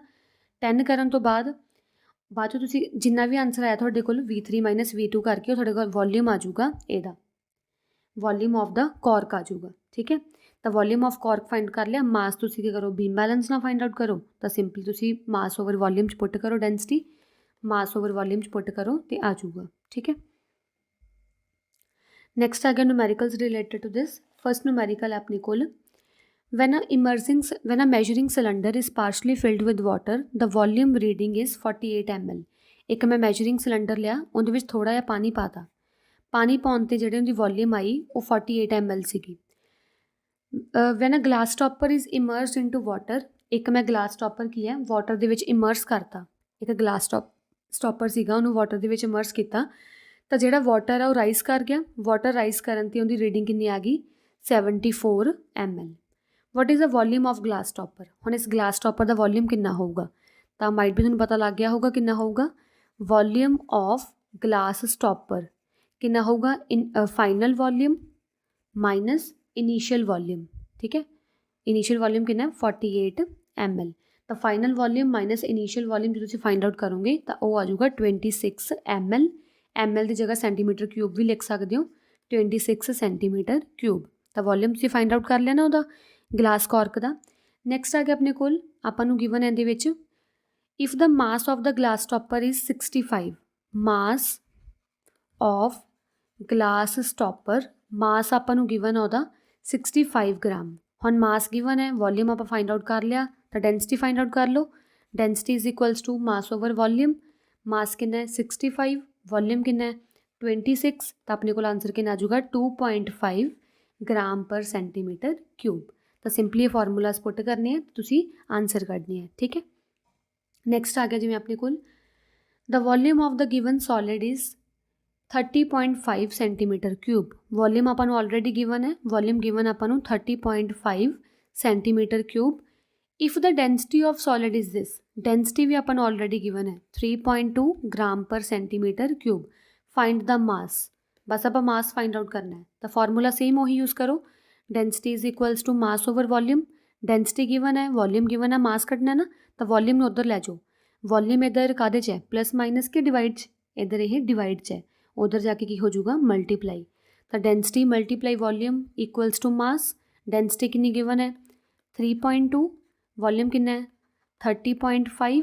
ਠੀਕ ਹੈ, ਇਹਨੂੰ ਸੋਲਵ ਕਰ ਲਓ, ਇਹ ਮਾਸ ਦੀ ਵੈਲਿਊ ਦਊਗਾ ਆਪਾਂ ਨੂੰ 3.2 ਮਤਲਬ ਕੀ 32 ਬਾਈ ਪੁਆਇੰਟ ਦੀ ਜਗ੍ਹਾ 'ਤੇ 1 ਪਿੱਛੇ ਜਿੰਨੇ ਅਕਸ਼ਰ ਆ ਉਨੀ 0, 32/10 ਮਲਟੀਪਲਾਈ 30.5 ਨੂੰ ਕੀ ਲਿਖਾਂਗੇ 305। ਉੱਪਰਲੀਆਂ ਸਾਰੀਆਂ ਟਰਮਸ ਉਵੇਂ ਪੁਆਇੰਟ ਦੀ ਜਗ੍ਹਾ 'ਤੇ 1 ਪਿੱਛੇ ਕਿੰਨੇ ਅਕਸ਼ਰ ਹੈ 1। ਠੀਕ ਹੈ, ਇਕੁਅਲਸ ਟੂ ਮਾਸ 305 32 ਨੂੰ ਜਦੋਂ ਤੁਸੀਂ ਮਲਟੀਪਲਾਈ ਕਰੋਗੇ ਤਾਂ ਤੁਹਾਡੇ ਕੋਲ ਆਨਸਰ ਆ ਜਾਊਗਾ ਇਹਦੇ ਵਿੱਚ 976 ਓਵਰ 305 ਮਲਟੀਪਲਾਈ ਤੁਸੀਂ ਕਰੋਗੇ ਤੁਹਾਡੇ ਕੋਲ ਫੁੱਲ ਆਨਸਰ ਆ ਜਾਊਗਾ। ਤੁਸੀਂ ਸੋਲਵ ਕਰ ਲੈਣਾ ਇਹਨੂੰ। ਠੀਕ ਹੈ, ਫੁੱਲ ਆਨਸਰ ਆ ਜਾਊਗਾ ਤੁਹਾਡੇ ਕੋਲ 97.6 ਗ੍ਰਾਮ। ਠੀਕ ਹੈ, 97.6 ਗ੍ਰਾਮ ਮਾਸ ਦਾ ਤੁਹਾਡੇ ਕੋਲ ਆਨਸਰ ਆ ਜਾਊਗਾ। ਕਲੀਅਰ। ਰਿਲੇਟਿਵ ਡੈਂਸਿਟੀ ਇੱਕ ਉਹ ਵਾਲਾ ਕਨਸੈਪਟ ਹੈ ਜਿਹੜਾ ਆਪਾਂ ਨੂੰ ਇੱਕ ਕੰਪੈਰੇਟਿਵ ਆਈਡੀਆ ਦਊਗਾ ਕਿ ਕੋਈ ਵੀ ਜਿਹੜਾ ਆਬਜੈਕਟ ਹੈ ਜਸਟ ਵੇਟ, ਹਾਂ ਰਿਲੇਟਿਵ ਡੈਂਸਿਟੀ ਇੱਕ ਉਹ ਵਾਲਾ ਮਤਲਬ ਕਿ ਕਨਸੈਪਟ ਹੈ ਜਿਹੜਾ ਆਪਾਂ ਨੂੰ ਇੱਕ ਆਈਡੀਆ ਦਊਗਾ ਕਿ ਕੋਈ ਵੀ ਆਬਜੈਕਟ ਹੈ ਜਿਹੜਾ ਉਹ ਕਿੰਨਾ ਕੁ ਹੈਵੀ ਹੈ ਜਾਂ ਕਿੰਨਾ ਕੁ ਲਾਈਟ ਹੈ, ਵੀ ਹੈਵੀਨੈਸ ਔਰ ਲਾਈਟਨੈਸ ਆਫ ਐਨ ਆਬਜੈਕਟ ਬਾਰੇ ਆਪਾਂ ਨੂੰ ਇੱਕ ਆਈਡੀਆ ਦਊਗਾ। ਠੀਕ ਹੈ, ਤਾਂ ਉਹ ਟਰਮ ਆਪਾਂ ਹੁੰਦੀ ਹੈ ਰਿਲੇਟਿਵ ਡੈਂਸਿਟੀ। ਵੈਸੇ main definition according to physics definition ਕੀ ਹੈ, relative density of a substance is defined as the ratio of density of substance over density of water at 4 degree Celsius। ਕਿ ਆਪਾਂ ਕੀ ਕਰਨਾ ਹੈ, ਕੋਈ ਵੀ ਇੱਕ ਸਬਸਟੈਂਸ ਲੈਣਾ ਹੈ, ਇਹ ਸਬਸਟੈਂਸ ਦੀ ਆਪਾਂ ਰਿਲੇਟਿਵ ਡੈਂਸਿਟੀ ਕੱਢਣੀ ਹੈ। ਮਤਲਬ ਆਪਾਂ ਇੱਕ ਕੰਪੈਰੀਜ਼ਨ ਹੈਵੀਨੈਸ ਜਾਂ ਲਾਈਟਨੈਸ ਬਾਰੇ ਕੱਢਣਾ ਹੈ। ਮੰਨ ਲਓ ਮੇਰੇ ਕੋਲ ਇੱਕ ਵਾਟਰ ਹੈ, ਇੱਕ ਮੇਰੇ ਕੋਲ ਸਬਸਟੈਂਸ ਹੈ। ਠੀਕ ਹੈ, ਅਤੇ ਮੈਂ ਚੈੱਕ ਕਰਨਾ ਹੈ ਕਿ substance as compare to water heavy ਹੈ ਕਿ ਲਾਈਟ ਹੈ। ਮਤਲਬ ਮੈਂ ਉਹਦੀ ਰਿਲੇਟਿਵ ਡੈਂਸਿਟੀ ਨੂੰ ਕੈਲਕੂਲੇਟ ਕਰਨਾ ਹੈ। ਤਾਂ ਰਿਲੇਟਿਵ ਡੈਂਸਿਟੀ ਨੂੰ ਕੈਲਕੂਲੇਟ ਕਿਵੇਂ ਕਰਨਾ, ਬਾਈ ਯੂਜ਼ਿੰਗ ਦਿਸ ਫਾਰਮੂਲਾ। ਫਾਰਮੂਲਾ ਕੀ ਹੈ ਆਪਣੇ ਕੋਲ, density of substance over density of water ਲੈਣਾ ਹੈ ਐਟ 4 ਡਿਗਰੀ ਸੈਲਸੀਅਸ। ਠੀਕ ਹੈ, density of water at 4 degree Celsius fixed ਹੁੰਦੀ ਹੈ, ਉਹ ਕੁਛ ਫਿਕਸਡ ਵੈਲਿਊ ਨੂੰ ਆਪਾਂ ਇੱਥੇ ਪੁੱਟ ਕਰਨਾ। ਮੈਂ ਤੁਹਾਨੂੰ ਅੱਗੇ ਜਾ ਕੇ ਦੱਸਦੀ ਹਾਂ ਵੈਲਿਊ ਕੀ ਹੁੰਦੀ ਹੈ। ਇੱਥੇ ਬਸ ਵੈਲਿਊ ਨੂੰ ਪੁੱਟ ਕਰੋ, ਡੈਂਸਿਟੀ ਆਫ ਸਬਸਟਾਂਸ ਪੁੱਟ ਕਰੋ, ਉਹ ਆਪਣੇ ਕੋਲ ਆ ਜੂਗੀ ਰਿਲੇਟਿਵ ਡੈਂਸਿਟੀ। ਠੀਕ ਹੈ, ਜਿਵੇਂ ਆਪਣੇ ਕੋਲ ਕੁਛ ਕੁ ਐਗਜ਼ਾਮਪਲਸ ਹੈ, ਜਿਵੇਂ ਗੋਲਡ ਦੀ ਰਿਲੇਟਿਵ ਡੈਂਸਿਟੀ 19.3 ਹੁੰਦੀ ਹੈ, ਮਰਕਰੀ ਦੀ 13.6, ਲੈਡ ਦੀ 11.3। ਇਹ ਕੁਛ ਕੁ ਐਗਜ਼ਾਮਪਲਸ ਹੈ ਜਿਨ੍ਹਾਂ ਦੀਆਂ ਰਿਲੇਟਿਵ ਡੈਂਸਿਟੀਜ਼ ਗਿਵਨ ਹੈ। ਠੀਕ ਹੈ, ਨੈਕਸਟ ਆ ਗਿਆ ਆਪਣੇ ਕੋਲ ਯੂਨਿਟਸ ਆਫ ਰਿਲੇਟਿਵ ਡੈਂਸਿਟੀ। ਜਿਵੇਂ ਕਿ ਆਪਾਂ ਡੈਫੀਨੇਸ਼ਨ ਦੇਖੀ ਹੈ ਕਿ ਜਿਹੜਾ ਰਿਲੇਟਿਵ ਡੈਂਸਿਟੀ ਹੁੰਦਾ ਹੈ ਉਹ ਹੁੰਦਾ density of substance over density of water at 4 degree Celsius. ਆ ਐਟ 4 ਡਿਗਰੀ ਸੈਲਸੀਅਸ ਲਿਖਣਾ ਜ਼ਰੂਰੀ ਹੁੰਦਾ, ਸਮਝ ਲੱਗ ਗਈ ਨਾ। ਅਤੇ ਜਦੋਂ ਆਪਾਂ ਗੱਲ ਕਰੀਏ density of water at 4 degree Celsius ਦੀ, ਤਾਂ ਜਿਹੜੀ ਇਹਦੀ SI ਯੂਨਿਟ ਹੁੰਦੀ ਹੈ, ਜਿਹੜੀ SI ਯੂਨਿਟ ਹੁੰਦੀ ਹੈ ਇਹਦੀ, ਉਹ ਹੁੰਦੀ ਹੈ, ਉਹਦੀ ਵੈਲਿਊ ਹੁੰਦੀ ਹੈ 1000 ਕਿਲੋਗ੍ਰਾਮ ਪਰ ਮੀਟਰ ਕਿਊਬ। ਇਹਦੀ ਵੈਲਿਊ ਹਮੇਸ਼ਾ ਕੌਨਸਟੈਂਟ ਹੁੰਦੀ ਹੈ। ਜੇ SI ਯੂਨਿਟ ਦੀ ਗੱਲ ਕਰੀਏ, SI ਯੂਨਿਟ ਵਿੱਚ ਇਹਦੀ ਵੈਲਿਊ ਹੁੰਦੀ ਹੈ 1000 ਕਿਲੋਗ੍ਰਾਮ ਪਰ ਮੀਟਰ ਕਿਊਬ। ਜੇ ਇਹਦੀ CGS ਯੂਨਿਟ ਵਿੱਚ ਗੱਲ ਕਰੀਏ ਤਾਂ ਇਹਦੀ CGS ਯੂਨਿਟ ਹੁੰਦੀ ਹੈ 1 ਗ੍ਰਾਮ ਪਰ ਸੈਂਟੀਮੀਟਰ ਕਿਊਬ। ਤੁਸੀਂ according to density of substance ਵੇਖਣਾ। ਜੇ ਡੈਂਸਿਟੀ ਆਫ ਸਬਸਟਾਂਸ ਤੁਹਾਨੂੰ ਕਿਲੋਗ੍ਰਾਮ ਪਰ ਮੀਟਰ ਕਿਊਬ 'ਚ ਗਿਵਨ ਹੈ, ਫਿਰ ਤੁਸੀਂ ਨੀਚੇ 1000 ਲਾਉਣਾ। ਜੇ gram per centimetre cube given ਹੈ, ਫਿਰ ਤੁਸੀਂ ਨੀਚੇ 1 ਗ੍ਰਾਮ ਪਰ ਸੈਂਟੀਮੀਟਰ ਕਿਊਬ ਲਾਉਣਾ। ਕਲੀਅਰ। ਆਪਾਂ ਗੱਲ ਕਰ ਰਹੇ ਸੀ ਯੂਨਿਟਸ ਦੀ। ਯੂਨਿਟ ਕੀ ਹੁੰਦਾ, ਦੇਖੋ ਰਿਲੇਟਿਵ ਡੈਂਸਿਟੀ ਦਾ ਫਾਰਮੂਲਾ ਕੀ ਹੁੰਦਾ, density of substance over density of water at 4 degree Celsius ਨਾ। ਮੰਨ ਲਓ ਜੇ ਆਪਾਂ SI ਯੂਨਿਟ ਦੀ ਗੱਲ ਕਰੀਏ, SI unit of density of substance ਵੀ ਕਿਲੋਗ੍ਰਾਮ ਪਰ ਮੀਟਰ ਕਿਊਬ ਹੋਊਗਾ, ਅਤੇ SI ਯੂਨਿਟ ਆਫ ਵਾਟਰ ਵੀ ਐਟ 4 ਡਿਗਰੀ ਸੈਲਸੀਅਸ ਕੀ ਹੁੰਦਾ, ਕਿਲੋਗ੍ਰਾਮ ਪਰ ਮੀਟਰ ਕਿਊਬ। ਅਤੇ ਆਹ ਕਿਲੋਗ੍ਰਾਮ ਪਰ ਮੀਟਰ ਕਿਊਬ ਦਾ ਕੱਟੇ ਗਏ, ਤਾਂ SI ਯੂਨਿਟ ਕੀ ਹੁੰਦੀ ਰਿਲੇਟਿਵ ਡੈਂਸਿਟੀ ਦੀ, ਨੋ ਯੂਨਿਟ। ਐਕਚੁਅਲੀ ਰਿਲੇਟਿਵ ਡੈਂਸਿਟੀ ਦੀ ਕੋਈ ਵੀ ਯੂਨਿਟ ਨਹੀਂ ਹੁੰਦੀ, ਇਹ ਯੂਨਿਟ ਲੈਸ ਹੈ ਕਿਉਂਕਿ it is a ratio of pure quantities. ਇਹ ਪਿਓਰ ਕੁਆਂਟਿਟੀ ਦੀ ਰੇਸ਼ੋ ਹੈ, ਮਤਲਬ ਉੱਪਰ ਨੀਚੇ ਦੋਨੋਂ ਸੇਮ ਕੁਆਂਟੀਟੀਜ਼ ਹੈ, ਤਾਂ ਕਰਕੇ ਇਹਦੀ ਕੋਈ ਯੂਨਿਟਸ ਨਹੀਂ ਹੁੰਦੀ, ਜਾਂ ਪਿਓਰ ਨੰਬਰ ਵੀ ਕਹਿ ਸਕਦੇ ਹਾਂ। ਠੀਕ ਹੈ, ਨੈਕਸਟ ਆ ਗਿਆ ਆਪਣੇ ਕੋਲ relation between relative density and density of substance. ਆਪਾਂ ਕੀ ਕਰਨਾ ਹੈ, ਰਿਲੇਟਿਵ ਡੈਂਸਿਟੀ ਅਤੇ ਡੈਂਸਿਟੀ ਆਫ ਸਬਸਟਾਂਸ 'ਚ ਰਿਲੇਸ਼ਨ ਫਾਈਂਡ ਆਊਟ ਕਰਨਾ ਹੈ। ਤਾਂ ਰਿਲੇਸ਼ਨ ਕੀ ਹੈ, ਬਸ ਆਪਾਂ ਨੂੰ ਫਾਰਮੂਲਾ ਪਤਾ ਹੈ। ਰਿਲੇਟਿਵ ਡੈਂਸਿਟੀ ਕੀ ਹੁੰਦਾ, density of substance over density of water at 4 degree Celsius ਨਾ। ਤੁਸੀਂ ਕੀ ਕਰੋ, ਇੱਥੇ density of water the value ਪੁੱਟ ਕਰ ਦਿਓ, ਰਿਲੇਟਿਵ ਡੈਂਸਿਟੀ ਉੱਦਾਂ ਹੀ ਰੱਖੋ, ਡੈਂਸਿਟੀ ਆਫ ਸਬਸਟਾਂਸ ਉੱਦਾਂ ਹੀ ਰੱਖੋ, ਓਵਰ ਡੈਂਸਿਟੀ ਆਫ ਵਾਟਰ। ਜੇ ਮੈਂ ਇੱਥੇ SI ਯੂਨਿਟ ਦੀ ਗੱਲ ਕਰਾਂ, SI ਯੂਨਿਟ ਮੈਂ ਪੁੱਟ ਕਰੂੰਗੀ ਇੱਥੇ 1000 kg ਪਰ ਮੀਟਰ ਕਿਊਬ। ਠੀਕ ਹੈ, ਇਹ 1000 ਨੂੰ ਰਿਲੇਟਿਵ ਡੈਂਸਿਟੀ ਕੋਲ ਲੈ ਜਾਓ, ਤਾਂ 1000 multiply relative density equals to density of substance. ਤਾਂ ਇਹ ਆ ਗਿਆ ਆਪਣੇ ਕੋਲ relation between density of substance and relative density, ਇਹ ਰਿਲੇਸ਼ਨ ਹੈ। ਜੇ ਮੈਂ ਇੱਥੇ CGS ਯੂਨਿਟ ਦੀ ਗੱਲ ਕਰਾਂ, ਤਾਂ CGS ਯੂਨਿਟ ਕੀ ਹੁੰਦੀ ਹੈ, ਰਿਲੇਟਿਵ ਡੈਂਸਿਟੀ ਰੱਖੋ ਉਵੇਂ, ਡੈਂਸਿਟੀ ਆਫ ਸਬਸਟਾਂਸ ਰੱਖੋ ਉਵੇਂ। ਇੱਥੇ density of water at 4 degree Celsius, CGS unit ਕੀ ਹੋਊਗੀ ਇੱਥੇ, that is 1 gram per centimetre cube. ਹੁਣ 1 ਨੂੰ ਰਿਲੇਟਿਵ ਡੈਂਸਿਟੀ ਕੋਲ ਲੈ ਜਾਓ, ਤਾਂ relative density multiply 1 gram per centimetre cube is equals to density of substance. Second relation ਆ ਗਿਆ ਆਪਣੇ ਕੋਲ ਆਹ ਵਾਲਾ। ਠੀਕ ਹੈ, ਨੈਕਸਟ ਆ ਗਿਆ ਆਪਣੇ ਕੋਲ variation of density of an object due to temperature. ਵੀ ਹੁਣ ਅਗਰ ਆਪਾਂ ਕਿਸੇ ਵੀ ਸਬਸਟਾਂਸ ਨੂੰ ਟੈਂਪਰੇਚਰ ਦੇਣਾ ਸ਼ੁਰੂ ਕਰੀਏ, ਸਬਸਟਾਂਸ ਦਾ ਮਤਲਬ ਕੀ ਹੈ, ਸੋਲਿਡ, ਲਿਕੁਇਡ ਜਾਂ ਗੈਸ, ਤਾਂ ਉਹ ਟੈਂਪਰੇਚਰ ਨਾਲ ਡੈਂਸਿਟੀ 'ਤੇ ਕੀ ਇਫੈਕਟ ਹੋਊਗਾ, ਹੁਣ ਆਪਾਂ ਉਹ ਪੜ੍ਹਨ ਲੱਗੇ ਹਾਂ। ਠੀਕ ਹੈ, ਹੁਣ ਦੇਖੋ ਡੈਂਸਿਟੀ ਆਪਣੇ ਕੋਲ ਐਕਚੁਅਲੀ ਕੀ ਹੁੰਦਾ, ਡੈਂਸਿਟੀ ਆਪਣੇ ਕੋਲ ਹੁੰਦਾ density is equals to mass over volume. ਇਹੀ ਆਪਣਾ ਪੜ੍ਹਿਆ ਨਾ formula, density is equals to mass over volume. ਅਤੇ ਜਿਹੜਾ ਮਾਸ ਹੁੰਦਾ ਕਿਸੇ ਵੀ ਸਬਸਟਾਂਸ ਦਾ, ਆਪਾਂ ਪੜ੍ਹਿਆ ਨਾ, ਮਾਸ ਕੈਨ ਨਾਟ ਬੀ ਚੇਂਜਡ। ਮਾਸ ਕਿਸੇ ਦਾ ਸਬਸਟਾਂਸ ਦਾ ਆਪਾਂ ਚੇਂਜ ਨਹੀਂ ਕਰ ਸਕਦੇ। ਜੇ ਮਾਸ ਨਹੀਂ ਚੇਂਜ ਹੋਊਗਾ ਤਾਂ ਓਬਵੀਅਸ ਹੈ ਵੋਲੀਅਮ ਚੇਂਜ ਹੁੰਦਾ ਹੋਊਗਾ, ਜੇ ਵੋਲੀਅਮ ਚੇਂਜ ਹੋਊਗਾ ਤਾਂ ਹੀ ਡੈਂਸਿਟੀ ਚੇਂਜ ਹੋਊਗੀ। ਠੀਕ ਹੈ, ਅਤੇ ਹੁਣ ਫੋਰ ਐਗਜ਼ਾਮਪਲ ਮੇਰੇ ਕੋਲ ਇੱਕ ਲਿਕੁਇਡ ਹੈ, ਇੱਥੇ ਮੇਰੇ ਕੋਲ ਇੱਕ ਲਿਕੁਇਡ ਹੈ। ਜੇ ਮੈਂ ਲਿਕੁਇਡ ਨੂੰ ਹੀਟ ਕਰਨਾ ਸ਼ੁਰੂ ਕਰਦਾ, ਲਿਕੁਇਡ ਨੂੰ ਹੀਟ ਕਰਨ 'ਤੇ ਕੀ ਹੋਊਗਾ, ਪਾਰਟੀਕਲਸ ਰੈਂਡਮਲੀ ਮੂਵ ਕਰਨ ਲੱਗ ਜਾਣਗੇ ਇਹਦੇ ਅੰਦਰ। ਰੈਂਡਮਲੀ ਮੂਵ ਕਰਕੇ ਇਹਨਾਂ ਦਾ ਕੀ ਹੈ, ਲਿਕੁਇਡ ਦਾ ਵੋਲੀਅਮ ਇਨਕਰੀਜ਼ ਹੋ ਜੂ। ਮਤਲਬ ਟੈਂਪਰੇਚਰ ਦੇਣ 'ਤੇ ਹਰੇਕ ਸਬਸਟਾਂਸ ਹੈ, ਭਲਾ ਉਹ ਸੋਲਿਡ ਹੈ, ਭਲਾ ਉਹ ਲਿਕੁਇਡ ਹੈ, ਭਲਾ ਉਹ ਗੈਸ ਹੈ, ਉਹਦਾ ਵੋਲੀਅਮ ਇਨਕਰੀਜ਼ ਹੋ ਜਾਂਦਾ ਹੈ। ਅਤੇ ਜਦੋਂ ਹੀ ਵੋਲੀਅਮ ਇਨਕਰੀਜ਼ ਹੋਇਆ, ਕਿਉਂਕਿ density is equal to mass over volume, density ਅਤੇ ਵੋਲੀਅਮ ਦੋਨੋਂ ਇਨਵਰਸਲੀ ਪ੍ਰਪੋਰਸ਼ਨਲ ਹੈ। ਇਨਵਰਸਲੀ ਪ੍ਰਪੋਰਸ਼ਨਲ ਮਤਲਬ ਕਿ ਡੈਂਸਿਟੀ ਉੱਪਰ ਹੈ, ਵੋਲੀਅਮ ਨੀਚੇ ਹੈ। ਇਨਵਰਸਲੀ ਪ੍ਰਪੋਰਸ਼ਨਲ ਜਦੋਂ ਇੱਕ ਚੀਜ਼ ਵੱਧਦੀ ਹੈ ਤਾਂ ਦੂਜੀ ਚੀਜ਼ ਘਟਣ ਲੱਗ ਜਾਂਦੀ ਹੈ। ਜੇ ਹੀਟ ਕਰਨ 'ਤੇ ਲਿਕੁਇਡ ਐਕਸਪੈਂਡ ਹੋ ਗਿਆ ਸੀ, ਮਤਲਬ ਮੋਲੀਕਿਊਲਸ ਦੂਰ ਦੂਰ ਜਾਣੇ ਸ਼ੁਰੂ ਹੋ ਗਏ ਸੀ, ਮੀਨਸ ਵੋਲੀਅਮ ਵੱਧ ਗਿਆ ਸੀ, ਤਾਂ ਵੋਲੀਅਮ ਵਧਣ ਨਾਲ ਉਹਦੀ ਡੈਂਸਿਟੀ ਡਿਕਰੀਜ਼ ਹੋ ਜੂਗੀ। ਠੀਕ ਹੈ, similarly for solid, similarly for the gases particles. ਠੀਕ ਹੈ, ਤਾਂ ਕਹਿੰਦੇ ਜਿਵੇਂ ਹੀ ਆਪਾਂ ਮਤਲਬ ਟੈਂਪਰੇਚਰ ਦਿੰਦੇ ਹਾਂ ਕਿਸੇ ਵੀ ਸਬਸਟਾਂਸ ਨੂੰ, ਤਾਂ ਉਹਦੀ ਹਮੇਸ਼ਾ ਡੈਂਸਿਟੀ ਆਫ ਐਨ ਆਬਜੈਕਟ ਹੁੰਦੀ ਹੈ ਡਿਕਰੀਜ਼।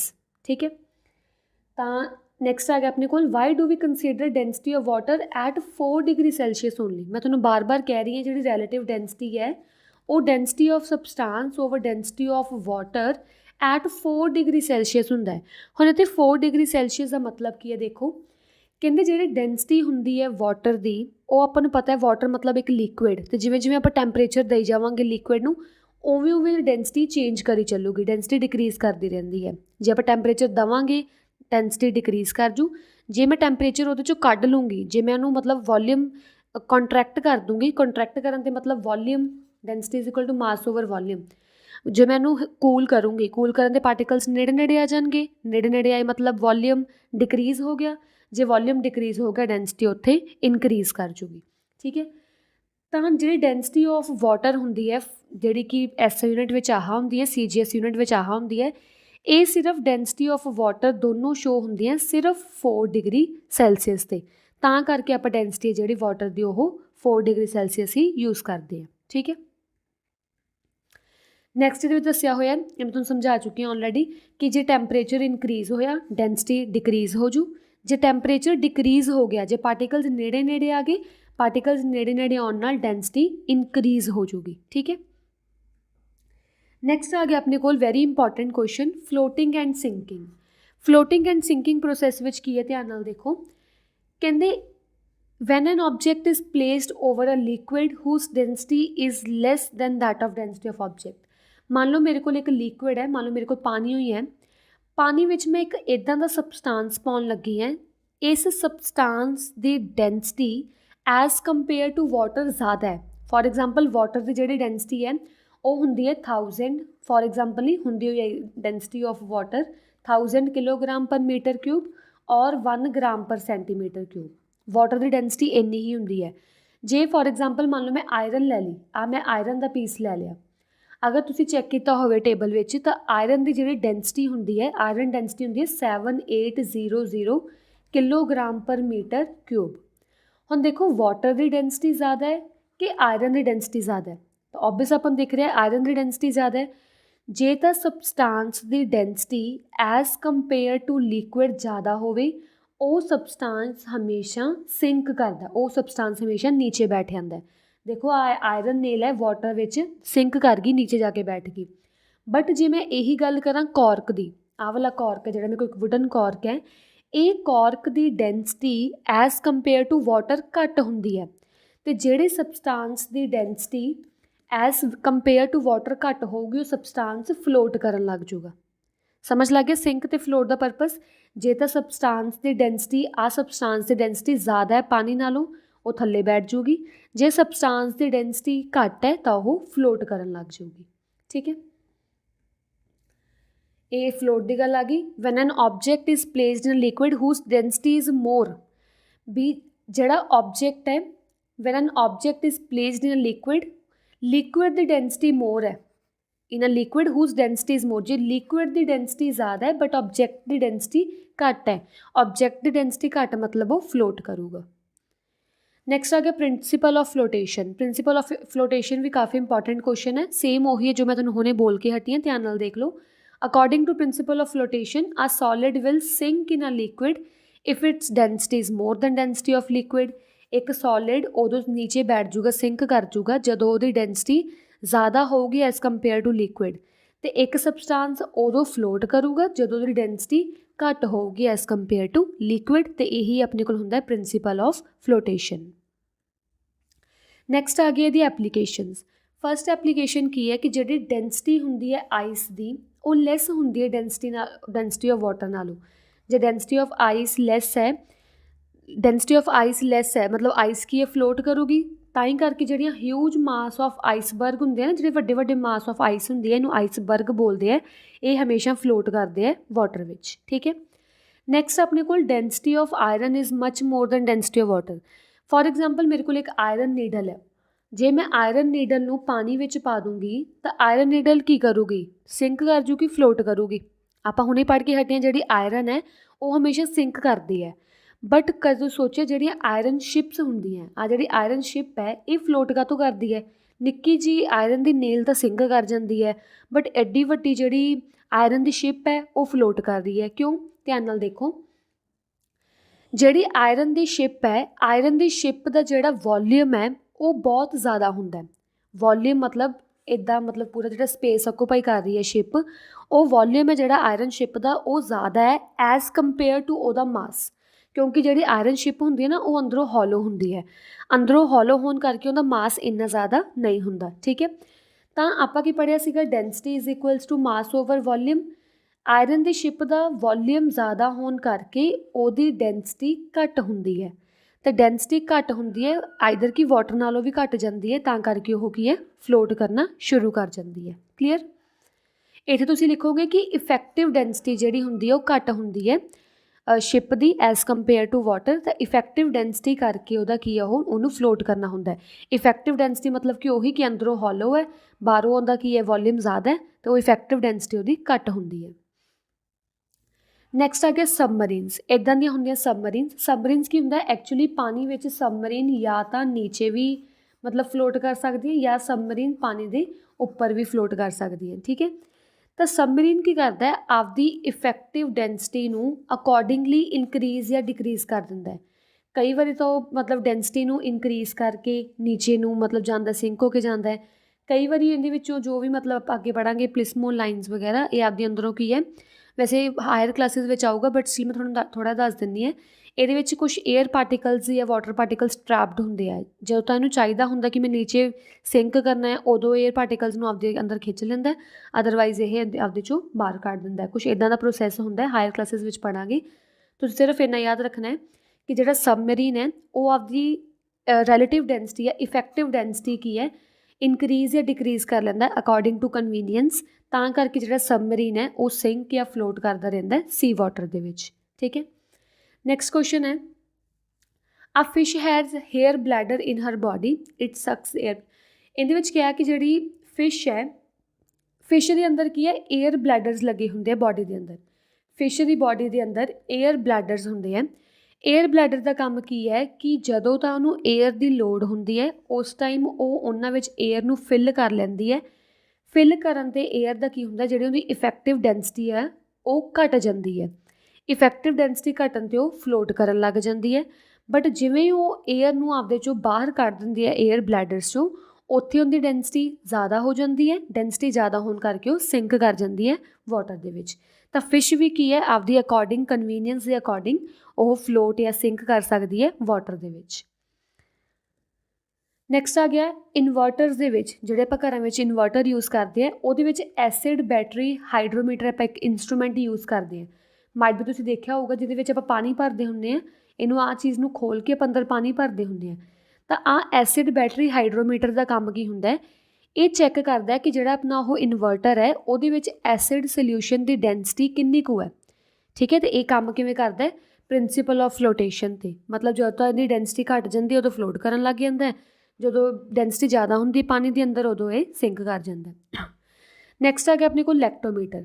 ਲੈਕਟੋਮੀਟਰ ਯੂਜ਼ ਹੁੰਦਾ ਪਿਓਰਿਟੀ ਆਫ ਮਿਲਕ ਨੂੰ ਚੈੱਕ ਕਰਨ ਲਈ, ਉਹ ਵੀ ਅਕੋਰਡਿੰਗ ਟੂ ਇਟਸ ਡੈਂਸਿਟੀ ਉਹ ਪਿਓਰਿਟੀ ਆਫ ਮਿਲਕ ਨੂੰ ਚੈੱਕ ਕਰਦਾ। ਨੈਕਸਟ ਹੈ density of hydrogen balloon filled with air ਔਰ ਹੀਲੀਅਮ ਗੈਸਿਸ ਲਾਈਟਰ। ਜਿਹੜੇ ਬਲੂਨਸ ਹੁੰਦੇ ਆ, ਬਲੂਨਸ ਵਿੱਚ ਹਾਈਡਰੋਜਨ ਜਾਂ ਹੀਲੀਅਮ ਗੈਸ ਫਿਲਡ ਹੁੰਦੀ ਹੈ। ਹਾਈਡਰੋਜਨ ਦਾ ਹੀਲੀਅਮ ਗੈਸ ਬਹੁਤ ਜ਼ਿਆਦਾ ਲਾਈਟ ਹੁੰਦੇ ਹੈ। ਲਾਈਟ ਹੋਣ ਕਰਕੇ ਉਹਨਾਂ ਜਿਹੜੀ ਇਫੈਕਟਿਵ ਡੈਂਸਿਟੀ ਜਾਂ ਡੈਂਸਿਟੀ ਹੁੰਦੀ ਹੈ ਉਹ ਵੀ ਕਾਫੀ ਘੱਟ ਹੁੰਦੀ ਹੈ। ਡੈਂਸਿਟੀ ਘੱਟ ਹੋਣ ਕਰਕੇ ਉਹ ਫਲੋਟ ਕਰਦੇ ਰਹਿੰਦੇ ਆ ਏਅਰ ਵਿੱਚ, ਅਤੇ rise up and up rise move ਕਰਦੇ ਰਹਿੰਦੇ ਆ। ਨੈਕਸਟ ਹੈ ਕਹਿੰਦੇ ਜਦੋਂ ਆਈਸਬਰਗ ਫਲੋਟ ਕਰਦਾ ਵਾਟਰ ਵਿੱਚ, ਓਨਲੀ ਜਿਹੜਾ ਸਮਾਲ ਪਾਰਟ ਹੈ, ਮੰਨ ਲਓ 1/10 ਪਾਰਟ ਹੈ ਜਿਹੜਾ ਆਈਸਬਰਗ ਦਾ, ਉਹ ਸਿਰਫ ਅਬਵ ਦਾ ਵਾਟਰ ਸਰਫੇਸ ਰਹਿੰਦਾ, ਬਟ ਬਹੁਤ ਜ਼ਿਆਦਾ ਜਿਹੜਾ ਹੁੰਦਾ ਪਾਰਟ ਉਹਦਾ ਉਹ ਵਾਟਰ ਸਰਫੇਸ ਦੇ ਅੰਦਰ ਹੁੰਦਾ। ਮਤਲਬ ਤੁਸੀਂ ਕਹਿ ਸਕਦੇ ਹੋ ਵੀ ਉਹਨੂੰ ਸਬਮਰਜਡ ਕਰ ਲਿਆ। ਸਬਮਰਜਡ ਮਤਲਬ ਹੁੰਦਾ ਕਿ ਜਿਹਦੀ ਡੈਂਸਿਟੀ ਥੋੜ੍ਹੀ ਬਹੁਤ ਨੀਅਰ ਹੋਵੇ ਐਜ਼ ਕੰਪੇਅਰ ਟੂ ਵਾਟਰ, ਤਾਂ ਉਹ ਸਬਮਰਜ ਕਰ ਜਾਂਦੀ ਹੈ। ਤਾਂ ਆਈਸਬਰਗ ਵੀ ਉੱਦਾਂ ਦੇ, ਹਿਊਜ ਮਾਸ ਆਫ ਆਈਸ ਵੀ ਉੱਦਾਂ ਦੀ ਹੋਈ ਹੈ, ਕੁਛ ਕੁ ਪਾਰਟ ਇਹਦਾ ਉੱਪਰ ਹੁੰਦਾ ਸਮੋਲ ਪਾਰਟ ਅਤੇ ਬਾਕੀ ਪਾਰਟ ਉਹਦਾ ਨੀਚੇ ਹੁੰਦਾ।